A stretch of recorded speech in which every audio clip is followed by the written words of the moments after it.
My name's Jessica, and up until a few months ago, my life was pretty much on the ideal track you'd expect for a 25-year-old. I'd just wrapped up my degree and snagged a manager position at a bustling trading company. Things were looking up, and then, at a party thrown by some mutual friends, I met Jake.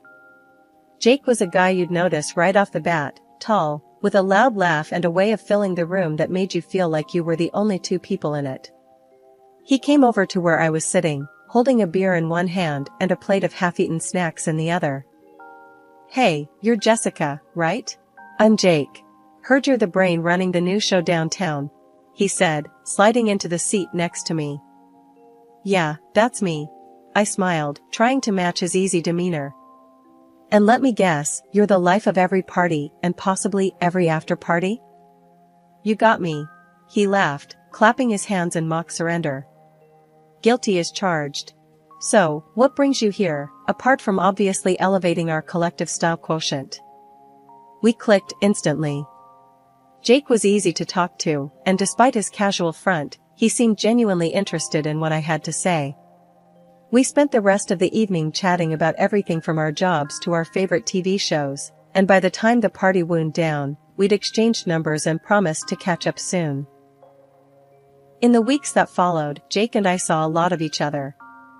Our dates ranged from simple coffee meetups to adventurous evenings out in the city. He was fun, but also had a rough edge that made our conversations spark. We often debated fiercely over films or politics, him always pushing back with a grin whenever I got too bossy with my opinions. "Come on, Jess, you can't seriously think that's the best movie of the year?" he'd challenge, throwing his hands up in disbelief. "Watch me convince you, or are you scared you'll actually agree with me?" I'd retort, bumping his shoulder lightly with mine. Life felt good. Real good. But as they say, when things seem too perfect, life has a way of throwing a curveball. I just didn't expect mine to come so fast and hit so hard. It was a clear Saturday morning, the kind where the sun decides to show up in full glory and not a single cloud dares to hide it. I was out for a drive with my folks, planning to grab lunch at that new seafood place Mom had been raving about all week. Dad was at the wheel, Mom was navigating, and I was in the back seat, mindlessly scrolling through my phone. "Jessica, put that thing down and look outside, would you? It's a beautiful day." Mom chided from the front seat, her tone playful yet firm. I laughed, slipping the phone into my purse. All right. You win, Mom. Eyes on the scenery now."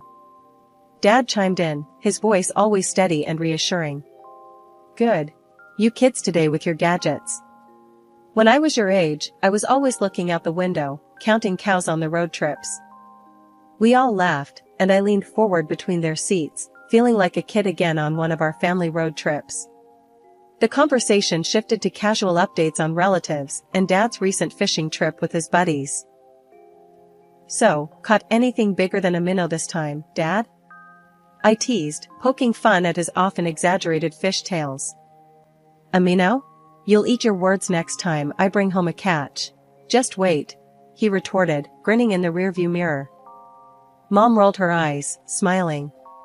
"Let's see if we can get through lunch without your father declaring himself the fishing champion of the state." The light-hearted banter was cut short by a sudden blare of a horn. Time slowed down as I looked up. A truck had veered into our lane, speeding straight toward us. Dad's hands tightened on the wheel, his knuckles white as he tried to swerve. "Hold on," he shouted, the last words I heard before the crash drowned out everything else. The impact was deafening, a brutal cacophony of shattering glass and crunching metal. My body jerked forward, then slammed back, pain shooting through every nerve. Darkness edged my vision, the sounds around me fading to a distant, muffled echo. When I came to, the world was a haze of sirens and people shouting. I tried to move, to get to my parents, but nothing responded. Panic clawed at my throat, my breaths coming in short, sharp gasps. "Ma'am, can you hear me?"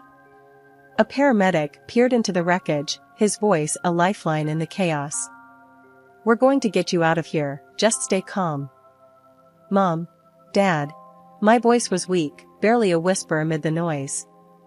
"Are they?" The paramedic didn't answer, his eyes briefly flicking away before meeting mine again. I didn't need words to understand the truth. Tears blurred my vision as the realization hit me like a physical blow. They worked quickly to extract me from the mangled car. Every movement sent fresh waves of pain radiating through my body, but the physical agony couldn't touch the deep, tearing ache in my heart. At the hospital, doctors buzzed around me, their faces grim as they assessed my injuries. The news wasn't good, my spine was damaged, and my legs, they might never carry my weight again. The loneliness was crushing, only interrupted by the occasional visit from a nurse or doctor. That's why when Jake walked in with his parents, it felt like a burst of normal in my sea of chaos. "Hey, Jess," Jake said softly, pulling up a chair next to my bed. His parents stood just behind him, awkward smiles plastered on their faces. "Hi, Jake," I managed, my voice raspy from disuse. "It's good to see some familiar faces. We've been worried about you," he said, reaching out to take my hand. It felt warm, solid. "How are you holding up?" "Been better," I said, trying to keep the mood light despite the ache in my chest. "But I guess it could be worse." Linda, Jake's mom, stepped forward, a tight smile on her face. "We just want you to know we're here for you, Jessica. Whatever you need." "Yeah, thanks," I said, not sure what else to add. It's not every day you lose everything and then have your boyfriend's parents acting like they were part of the family already. Mark, his dad, was a large, imposing man who normally commanded every room he walked into.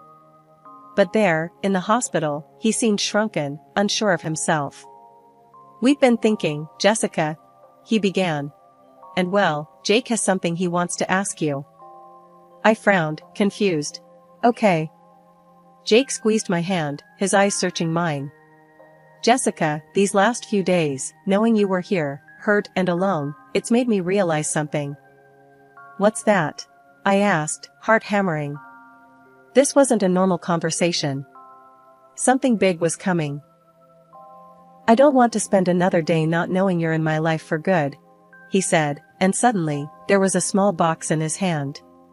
He opened it to reveal a simple, but beautiful, engagement ring. I stared at it, then at him, my mind racing. "Jake, are you serious?" "Dead serious," he said with a nod. "Marry me, Jessica. Let me take care of you." His parents watched us, barely breathing. Linda had her hands clasped together, eyes wet with tears. Mark just nodded slightly, as if confirming something to himself. It felt like a lifeline, thrown in the middle of my storm. But it also felt rushed, desperate even. Yet, looking into Jake's hopeful face, how could I say anything but, yes? Our wedding was nothing like I had imagined as a little girl. It was a modest ceremony, held in the small garden at my parents' house. I sat in my wheelchair, dressed in a simple white gown that had been altered to fit comfortably around my new reality. The guest list had shrunk to a handful of close friends and family, a stark contrast to the grand event my mother and I had playfully sketched out years ago. My parents' house, now just mine, had been modified after the accident. Ramps and rails were the new normal in my once familiar home. But so was the constant reminder of my limitations. The first few weeks were a blur of adjustments. Jake moved in and, at first, things seemed okay. He was around a lot, helping me move about, cooking meals, and generally making sure I was comfortable. I appreciated it, I did, but there was an undercurrent of tension, like waiting for the other shoe to drop. One afternoon, I was trying to reach a bowl from the upper cabinet, a feat that had become a Herculean task from my new, lower vantage point. "Need some help there, babe?" Jake asked, walking into the kitchen. "Just a bit," I replied, frustrated at having to ask yet again. He grabbed the bowl and handed it to me. "You know, I read online about some tools that might help you with this stuff. Like grabbers or something." "Yeah, maybe," I muttered, not wanting to think about stocking my home with yet more reminders of my disability. Things started to shift then. Slowly, Jake began spending more time away from home.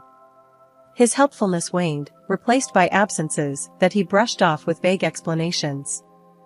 "Where were you last night?"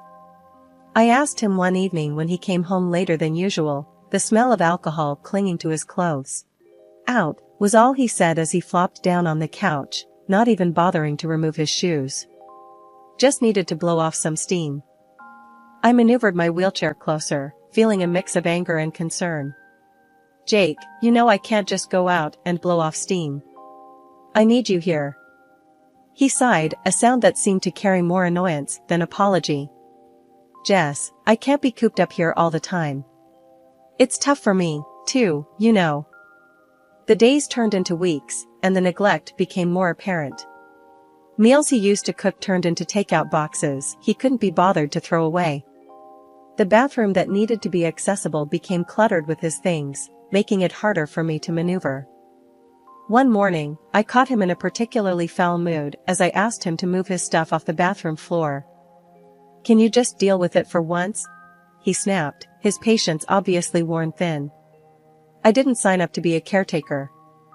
3 months after our wedding, Jake quit his job, dropping the news as casually as if he were talking about the weather. "I don't need to work anymore," he said one morning, coffee in hand, a smug look on his face.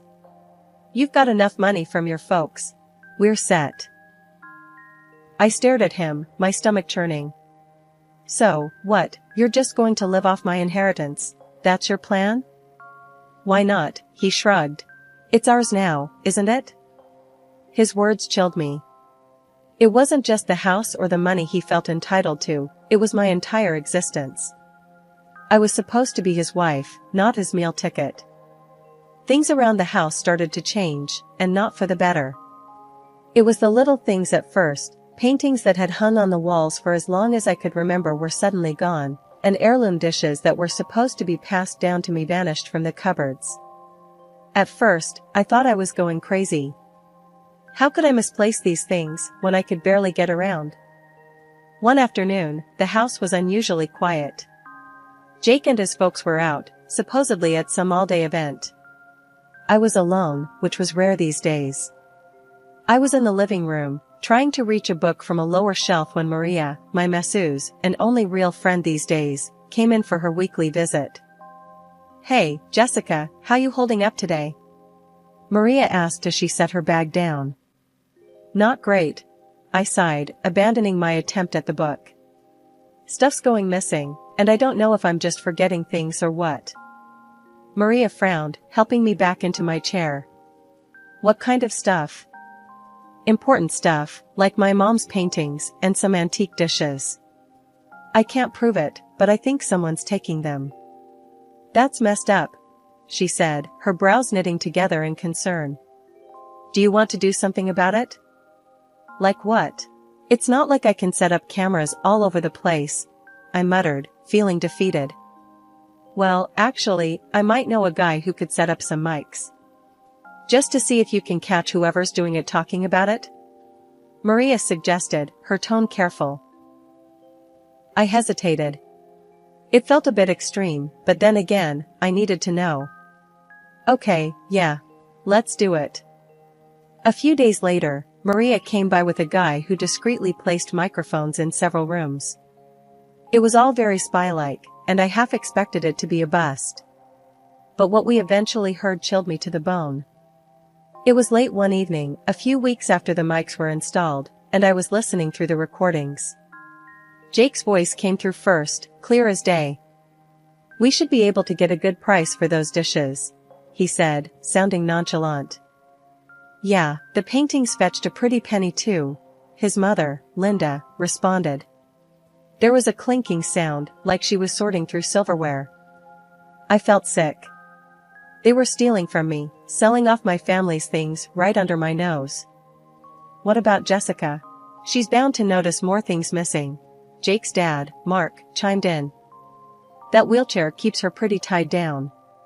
And once we move her to a home, we'll have all the time in the world to sell off the rest," Jake said, a hardness in his voice I'd never heard before. I paused the recording, tears stinging my eyes. Not only were they stealing from me, but they were planning to get rid of me, to shove me in some home and wipe their hands clean of me. I replayed the recording when Maria came over next. She listened, her face set in anger. "We need to do something," she said firmly. "You can't let them get away with this."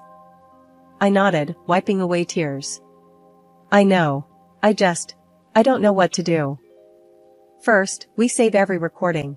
Then, we go to the police. And you call your lawyer," Maria plotted out, her tone brooking no argument. "Okay," I agreed, feeling a flicker of hope amidst the betrayal. "Let's take these bastards down." The next morning, I woke up to find the ramps that allowed me access to different parts of the house mysteriously dismantled. I stared in disbelief from the doorway of my bedroom, my usual path to freedom abruptly cut off. "Jake," I called out, hoping for an explanation but dreading the answer. When he finally appeared, his face was a mask of feigned concern. "Oh, hey babe," Jake said casually, as if nothing was amiss. "We had to take down those ramps. They were getting old and, safety hazard and all that." "Safety hazard?" "Jake, I need those to get around. How am I supposed to move through the house now?" My voice cracked with a mixture of anger and desperation. "Don't worry about it, Jess. We'll figure something out," he replied, his tone dismissive, as if it were a minor inconvenience rather than a major blockade to my independence. "But I am worried, Jake. You can't just decide these things without talking to me first. I live here too, remember?" I snapped, my frustration boiling over. Jake shrugged, the gesture like a slap in the face. "Look, I'm just trying to look out for you. You could have hurt yourself with those old ramps." His words twisted in my gut. Looking out for me? More like trapping me. I spent the rest of the day confined to one part of the house, my mind racing with the implications of what they'd done. The walls felt like they were closing in, each room a reminder of my growing helplessness. The next few days were a blur of helplessness and brewing fury. I was stuck, literally and figuratively. Jake and his parents came and went as they pleased, their voices low and conspiratorial, leaving me out of their hushed conversations.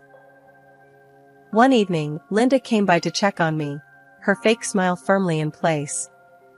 "Jessica, darling, how are you holding up?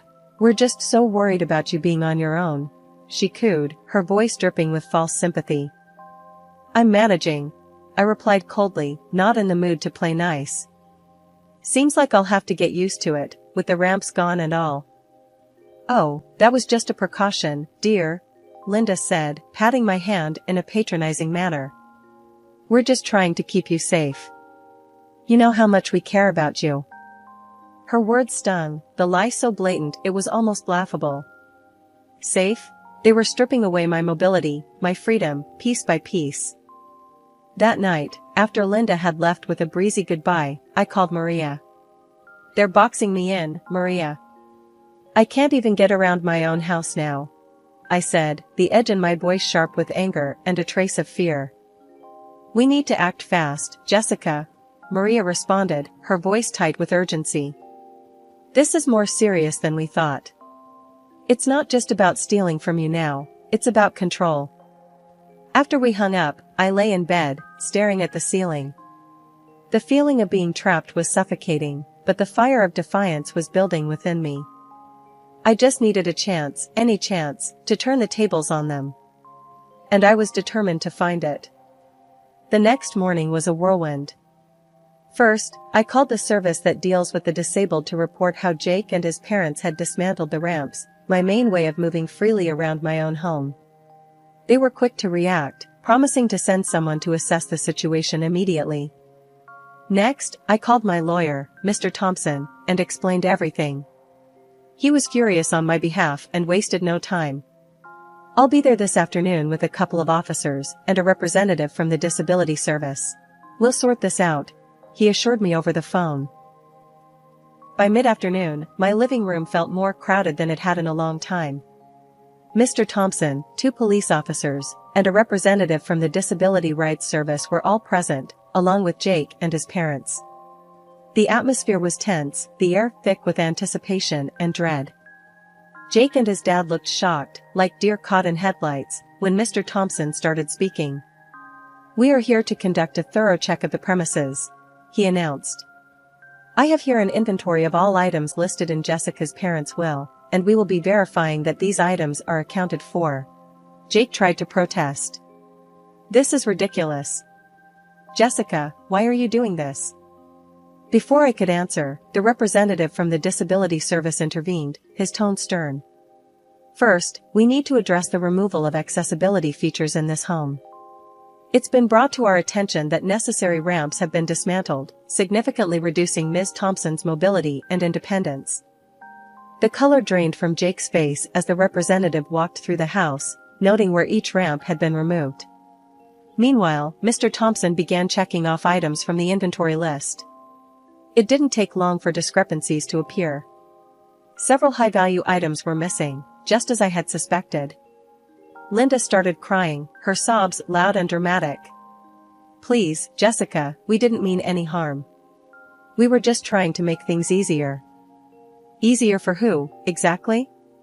I shot back, my patience wearing thin. Mr. Thompson continued his inventory check, his expression growing grimmer with each missing item. "This is serious," he muttered, jotting down notes. Mark, who had been silent, finally spoke, his voice shaky. "Look, maybe we got carried away, but we can sort this out. Let's talk about this, Jessica."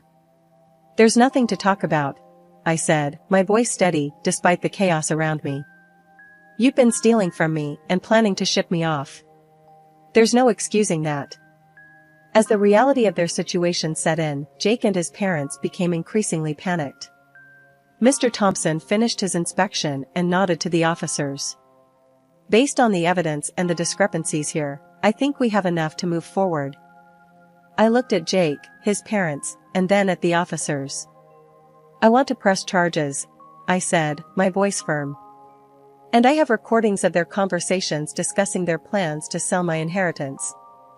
The officers listened to the recordings, their expressions stern. After a few moments, one of them turned to Jake and his parents. "You are under arrest for theft and conspiracy," he announced, and began reading them their rights. Jake looked at me, betrayal written all over his face, not understanding that the real betrayal was his own. As they were led away, his mother's cries echoing down the hallway, I felt a mix of relief and sorrow. It was over, at least this chapter of it. The court case was a grueling process, but every day I showed up, determined to see it through. Sitting in the courtroom, watching Jake and his parents face the consequences of their actions, brought a mix of emotions. I was angry, but also relieved that the truth was finally out. During one of the breaks, Jake tried to approach me. "Jessica, I'm sorry. I never wanted things to go this far," he said, his voice low. I looked at him, the man I thought I knew, the man I thought loved me. "Sorry doesn't change what you did, Jake. You made your choices." Jake and his parents were found guilty on multiple counts of theft and fraud. The judge was stern as he delivered the sentence. "Let this serve as a reminder that manipulation and greed have no place in our society," he declared. With the legal battles behind me, I focused on rehabilitation. The doctors were amazed at my progress. "You're a fighter, Jessica. You've come further than we initially thought possible," one doctor said during a session. Rehab wasn't just about physical recovery, it was about rebuilding my life. I started going out more, meeting new people, and even took up a new hobby, painting. It was therapeutic, a way to express everything I had been through. One day, at a community art class, I met Alex. He was funny and kind, and he had this way of looking at life that made me believe in the good again. We clicked immediately, and soon, we were spending a lot of time together. "Jessica, this might sound crazy, but I feel like meeting you was meant to be," Alex said one evening as we walked through the park, my wheelchair rolling smoothly beside him. I smiled, feeling genuinely happy for the first time in a long while. "I think I can believe that. It's nice to have someone who just gets it, "Yeah, I do," he said, reaching over to squeeze my hand gently. One morning, I visited the grave of my parents. I told them about everything that had happened, about the trial, my recovery, and Alex. "I miss you both so much, but I'm getting back on my feet, literally and figuratively," I said, laying flowers on their tombstone. Walking away from the cemetery, I felt their love with me, like a gentle push forward. I was moving on, but I was taking them with me in my heart.